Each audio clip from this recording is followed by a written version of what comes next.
आप नींद से जागते हैं एक सन्नाटे में, लेकिन यह सुबह की शांति वाला सन्नाटा नहीं, यह भारी अस्वाभाविक सन्नाटा है। आपका फोन बंद है, कल जो एटीएम आपने देखा था खाली पड़ा है, गली के नीचे वाली किराने की दुकान बंद, खिड़कियां गत्ते से ढकी हुई, दुनिया वैसी ही लगती है, लेकिन कुछ अदृश्य सा रातों रात टूट गया है। खबरें सिर्फ फुसफुसाहटों से, पुराने रेडियो पर कांपती आवाजों से मिलती है। अमेरिकी डॉलर ध्वस्त हो चुका है, सिर्फ अमेरिका में नहीं बल्कि पूरी दुनिया में। कुछ ही घंटों में दुकानें खाली हो जाती हैं, पेट्रोल पंप सूख जाते हैं, आपके बटुए में रखा नकद, बेकार का कागज, आपका सेविंग्स अकाउंट, स्क्रीन पर जमे अंक एक मरी हुई व्यवस्था में कैद। पड़ोसी अब एक दूसरे को शक की निगाह से देखते हैं, भरोसा बिखर जाता है। लोग अब जो हाथ में है उसी से सौदा करने लगते हैं, चावल, ईंधन, दवा। और जैसे जैसे रात गहराती है एक सिहरन आपके सीने में बैठ जाती है। यह सिर्फ आर्थिक संकट नहीं है, ये जीवित रहने की लड़ाई है। लेकिन असली सवाल यह है, अगर डॉलर वैश्विक अर्थव्यवस्था की रीढ़ गिर जाता है और वो भी एक वैश्विक युद्ध के बीच, तो आपके साथ क्या होगा? आपको पहले एक बात समझनी होगी, अमेरिकी डॉलर सिर्फ पैसा नहीं है, ये शक्ति है, ये वैश्विक अर्थव्यवस्था की रक्तधारा है। दशकों से देशों ने तेल,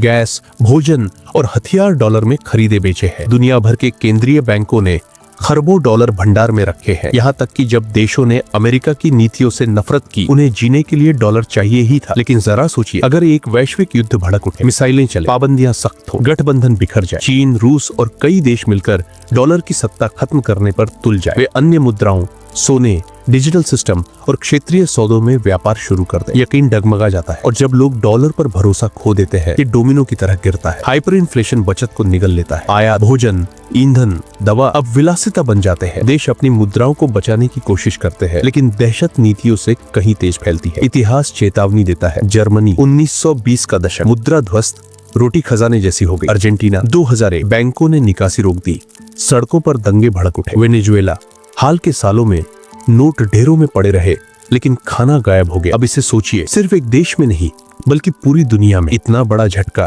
कि हर बाजार, हर व्यापार मार्ग, हर परिवार इसे महसूस करे। और सच यही है, जब युद्ध में पैसा मरता है तो जीवित रहना बैंक बैलेंस से तय नहीं होता। ये इस पर निर्भर करता है कि आपके पास क्या है, क्या आप बदल सकते हैं और क्या आप बचा सकते हैं। लेकिन अगर वह दिन आ ही गया तो आप सब कुछ ढाने से पहले कैसे तैयारी करेंगे? डॉलर का पतन स्क्रीन पर संख्याओं जैसा नहीं लगेगा, ये खाली शेल्फ जैसा लगेगा, ये भूख जैसा लगेगा, ये ऐसा लगेगा जैसे पड़ोसी पागलपन में बदल गए हों।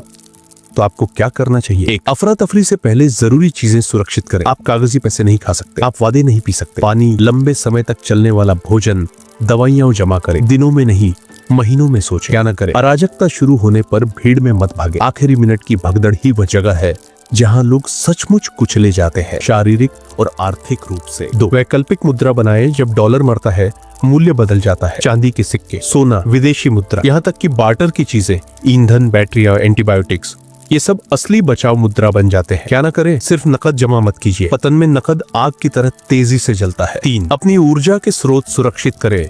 जब सप्लाई चेन टूटती है, ब्लैकआउट फैलते हैं, जनरेटर, सोलर पैनल, ईंधन का भंडारण, ये जीवन रेखा बन जाते हैं। क्या ना करें? पूरी तरह से ग्रिड पर निर्भर मत रहे। युद्ध जनित पतन में ग्रिड सबसे पहले अंधेरा होता है। 4, दुश्मन नहीं, सहयोगी बनाए। जीवित रहना अकेले का खेल नहीं है। जो समुदाय संसाधन बांटते हैं वे उन व्यक्तियों से ज्यादा जीते हैं जो टुकड़ों की रखवाली करते हैं। क्या ना करें? डर के मारे पूरी तरह अलग थलग मत पड़िए, अकेले भेड़िए जल्दी भूखे मरते हैं। 5, चलते फिरते और अदृश्य रहे। अगर पतन गहराता है हिंसा भी आती है। एक गो बैग रखे, दस्तावेज, जरूरी चीजें, नक्शे, औजार तैयार रहे कि जब आपका इलाका रहने लायक न रहे तो निकल सके। क्या न करे? अपनी चीजें दिखावा मत कीजिए। हताश समय में समृद्धि दिखाना मौत को बुलाने जैसा है। साफ है, एक वैश्विक युद्ध से पैदा हुए आर्थिक पतन में आपकी जीवित रहने की ताकत धन पर नहीं टिकी होती, यह आपकी अनुकूलन क्षमता पर निर्भर करती है। ये इस पर है कि आप क्या जानते हैं, क्या रखते हैं और किस पर भरोसा कर सकते हैं। लेकिन आपूर्ति, रिश्ते और योजना के बावजूद एक आखिरी हथियार है जो आपके पास होना चाहिए। एक ऐसा हथियार जिसे कोई चुरा नहीं सकता, आपकी मानसिकता। आप अपना पैसा खो सकते हैं, आप अपना आराम खो सकते हैं, लेकिन अगर आपने अपनी मानसिकता खो दी तो आपने सब कुछ खो दिया। पतन में डर भूख से भी तेज फैलता है। घबराहट लोगों को अंधा कर देती है, ये उन्हें कमजोर, लापरवाह और असुरक्षित बना देती है। आप ये गलती नहीं कर सकते। आपको खुद को प्रशिक्षित करना होगा कि जब और लोग टूटे तब आप शांत रहें। जहां और लोग निराशा देखें वहां आप अवसर देखें। आपको अनुकूल होना, जुगाड़ करना और सहना आना चाहिए। खुद से बार बार कहें, मैं नहीं रुकूंगा, मैं नहीं डरूंगा, मैं जीवित रहूंगा। क्योंकि जीवित रहना सिर्फ भोजन या आग का मामला नहीं है, ये इच्छा शक्ति का मामला है। ये उस जिद का मामला है जो व्यवस्था टूटने पर भी हार नहीं मानती। डॉलर गिर सकता है, वैश्विक व्यवस्था टूट सकती है, लेकिन अगर आप चौकस, तैयार और अडिग है तो आप इस तूफान से बाहर निकल सकते हैं। याद रखिए, साम्राज्य गिरते हैं, अर्थव्यवस्थाएं मरती है, लेकिन मानव आत्मा, जीवित रहने की इच्छा उन्हें सबको पछाड़ देती है। इसलिए समझदारी से तैयारी करें, आगे की सोचें, और जब समय आएगा तो आप सिर्फ जीवित नहीं रहेंगे बल्कि खंडहरों से उठ खड़े होंगे। अगर आप और सर्वाइवल गाइड्स भविष्य की परिस्थितियों का विश्लेषण और अकल्पनीय के लिए रणनीतियां चाहते हैं तो अभी सब्सक्राइब करें, क्योंकि अगला संकट अगर का नहीं बल्कि कब का सवाल है।